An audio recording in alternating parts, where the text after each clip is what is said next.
Hello नमस्कार थी पाल अपने यूट्यूब चैनल पे बहुत प्यारा बहुत मज़ेदार रक्षाबंधन के गाना आप लोग के बीच में जा रहा है। मेरा गाना सुनना कमेंट में ज़रूर बताना।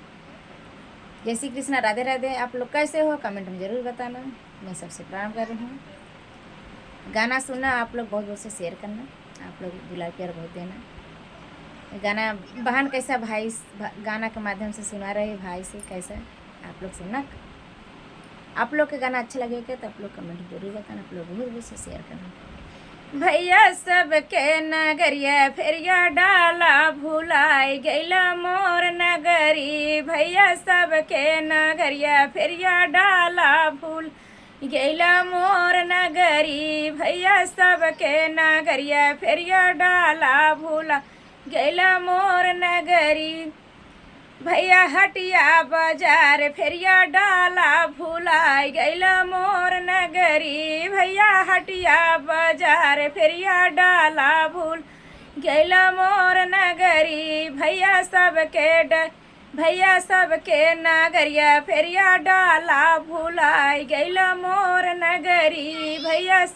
भैया सबके नगरिया फेरिया डाला भुलाई गैला मोर नगरी।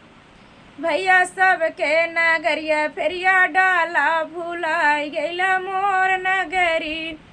भैया अपने ससुरार फेरिया डाला भुलाई गैला मोर नगरी। भैया अपने ससुरार फेरिया डाला भुलाई गैला मोर नगरी। भैया धनमा दहेजवा के सोच भुलाई गैला मोर नगरी। भैया धनमा दहेजवा के सोच भूला गैला मोर नगरी। भैया तोहराया काठिन करे जाभू आई गैला मोर नगरी। भैया सबके नगरिया फेरिया डाला भुलाई मोर नगरी। भैया सबके नगरिया फेरिया डाला भुलाई गैला मोर नगरी। भैया तोहराया काठिन करे जा भुलाई गैला मोर नगरी। भैया तोहरा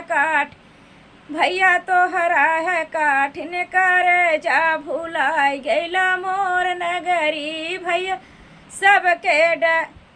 सबके नगरिया फेरिया डाला भुलाई गैला मोर नगरी। भैया सबके नगरिया फेरिया डाला भुलाई गैला मोर नगरी। आप लोग सुनना गाना कैसा लगे कमेंट जरूर बताना। आप लोग बहुत से शेयर करना। बहन कैसा भाई ये कह रही है सब नगर फेरिया डाला हमारा नगर भूल गई। आप लोग सुनना कमेंट में जरूर बताना। सबसे प्रणाम है।